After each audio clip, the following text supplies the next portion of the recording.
Mendoza. Vegetable seeds naman ang ipinamahagi ni Provincial Agriculturist Nilo Di Mailig. 150 mahogany seedlings ang nagmula sa Environment and Natural Resources Office na ipamamahagi sa mga nabanggit na barangay. Ang ilan ay itinanim na nina Dr. Marasigan kasama sina Santa Maria Barangay Captain Manny Fernando, mga hepe ng tanggapan sa Kapitolyo at iba pang opisyal ng barangay sa paaralang elementarya. Naroon din ang iba pang tanggapan upang magkaloob ng libreng serbisyo ng kani-kanilang tanggapan tulad ng Provincial Legal Office, Provincial Assessor's Office, Provincial Treasurer's Office, at Provincial Health Insurance Program at Provincial Veterinary Office. Sumuporta naman ang Philippine Army at Philippine National Police sa pangalaga ng seguridad sa lugar. Marami ring bata na kinabang sa libreng feeding program. Taos-pusong pasasalamat naman kay Gobernador Umali ang paabot ng mga taga-barangay sapagkat ngayon lamang nagkaroon ng ganitong programa sa kanilang lugar. Sa kaugnay na balita, matatandaang nakinabang din sa libreng gamutan ang mga inmates ng Provincial Jail bilang tampok na gawain sa pagdiriwang ng buwan ng mga preso kamakailan. Nagbabalik si Randy Digma. Matagumpay na ipagdiwang ng Oriental Mindoro Provincial Jail inmates ang taong-taong ipinagdiriwang ng National Awareness Consciousness Week. Nakinabang sa libreng gamutan ang mga inmates mula sa programa ng Pamahalang Panlalawigan na Kapitolyo para sa mamamayan sa ilalim ng administrasyon ni Gobernador Alfonso V. Umali Jr. sa pamamagitan ng mga serbisyong medical at dental sa mga inmates. Nagkaloob din ng mga gamot para sa mga may karamdaman.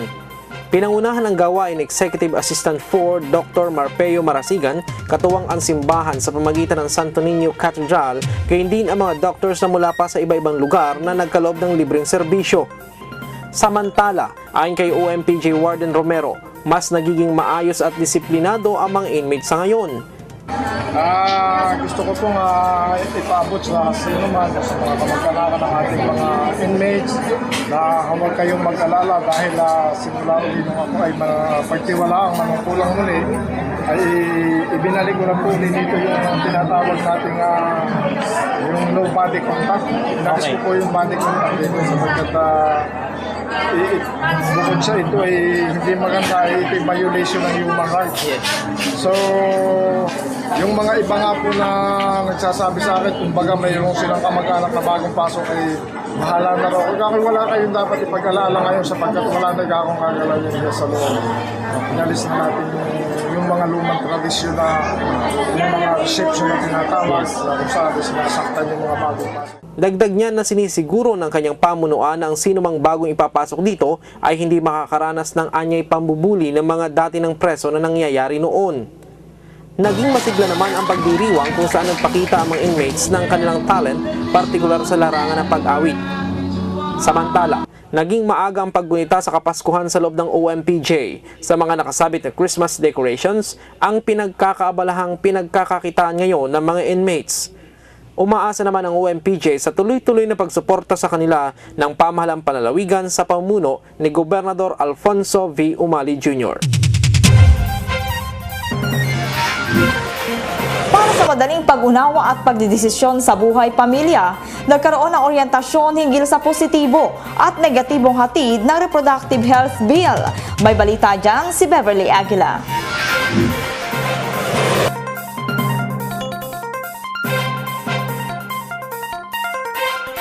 Umabot sa may 1,500 mag-aaral mula sa iba't ibang paaralang sekundarya, kolehiyo, mga profesional at lay members ang dumalo sa isinagawang kauna-unahang RH Bill Forum sa lalawigan nitong nakaraang ika-18 ng Nobyembre sa Divine Word College of Calapan Gymnasium sa lungsod ng Calapan.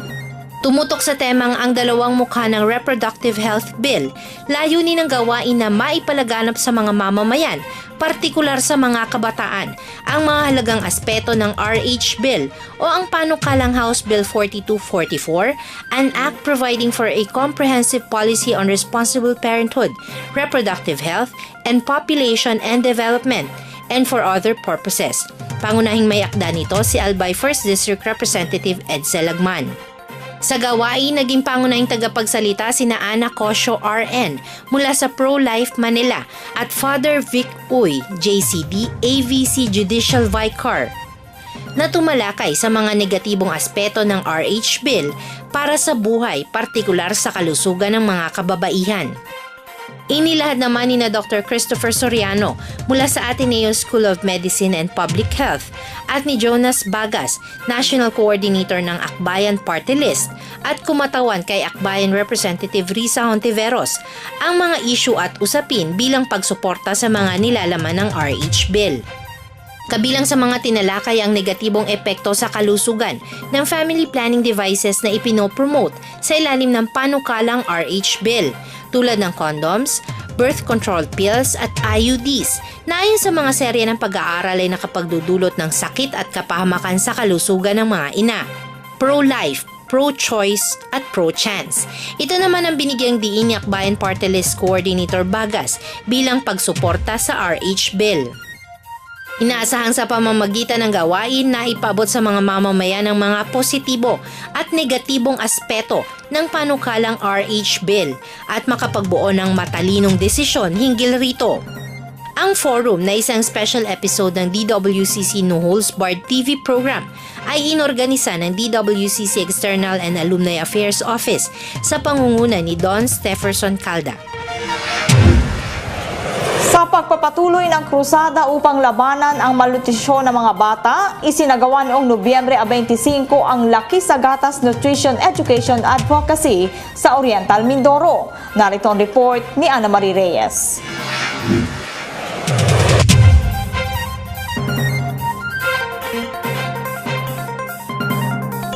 Ang Laki sa Gatas ay isang kampanya para sa maayos na nutrisyon, partikular ang pag-inom ng gatas para sa maayos at malusog na mga batang mag-aaral. Itinataguyod ito ng Nestle Philippines at si 2005 Miss International at TV movie actress Precious Lara Kigaman ng isa sa mga kilalang nagsusulong ng advokasiyang nabanggit. Kasama si Miss Kigaman sa pag-ikot ng Laki sa Gatas sa mga paaralan sa iba't ibang lugar at sa Oriental Mindoro, ibinahagi niya sa mga estudyante ng Adriatico Memorial School ang kanyang mga personal na karanasan. Nagbigay siya ng inspirasyon sa mga mag-aaral at mga nanay sa pamamagitan ng kwento ng kanyang pamilya na bagamat sila ay mahirap ay tiyak ng kanyang magulang na tamang nutrisyon ang maibigay sa kanya. Kaugnay nito, isang press conference ang ipinatawag ng Laki sa Gatas kung saan binigyang diin ni Nestle's Marketing and Promotions Executive Elizabeth Hanuya na itinataguyod nilang LSG upang tulungan at gabayan ng mga magulang, guro at mag-aaral sa pagpili ng tama at masusustansyang pagkain. Aniya, isinasagawa nilang LSG sa mga pampublikong paaralan sa iba't ibang sulok ng Pilipinas para maipakalat ang kahalagahan ng tamang nutrisyon sa paglaking malusog at matalino ng mga mag-aaral. Dinagdag din niya sa mga pag-aaral ay lumabas ng pagkain ng tama at pag-inom ng gatas ay malaki ang positibong epekto sa pag-aaral ng mga kabataan. Ang Laki sa Gatas ay nilunsad ng Nestle Philippines noong 2006 at sa kasalukuyan ay nakabisita na sa may 6,000 paaralan at nakaabot na sa mahigit 2 milyong mag-aaral, mahigit 1 milyong nanay at humigit kumulang sa 70,000 guro sa buong Pilipinas. Samantala, ayon sa mga taga-Department of Health, mas mainam pa rin at higit na masustansya ang gatas ng ina.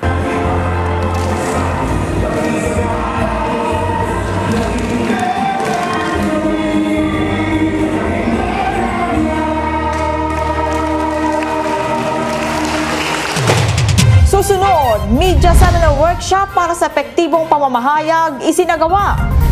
Buwan ng Disyembre, huling pagkakataon para sa tax amnesty. Regional Statistics Quiz B matagumpay. At tampok ang mga dekorasyong pampasko sa Kapitolyo ngayon sa Dito Kayo ang Bida ni Randy Digma. Magbabalik po ang KPSM, pakalipas lamang ang ilang palaala.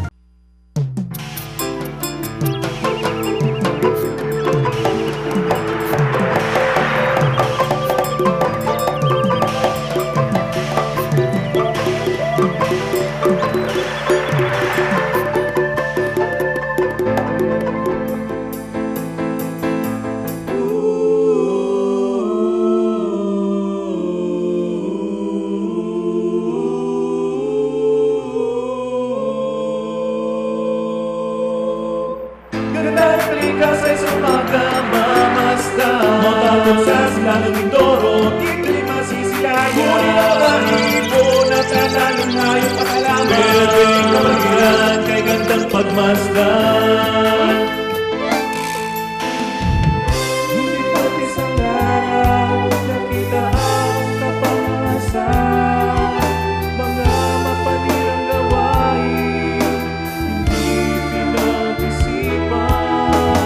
Pagkakaingin, pag-uuli at iligalangin hanggang pagniminat kalikasan sisirain. Bumilang kami Dureño, isa, dalawa, tatlo. Tipunin mga lider nyo at pamuna sa pagbuelo. Isa, dalawa, tatlo. Sabay-sabay kumilos tayo, huwag ka kikilos. Baha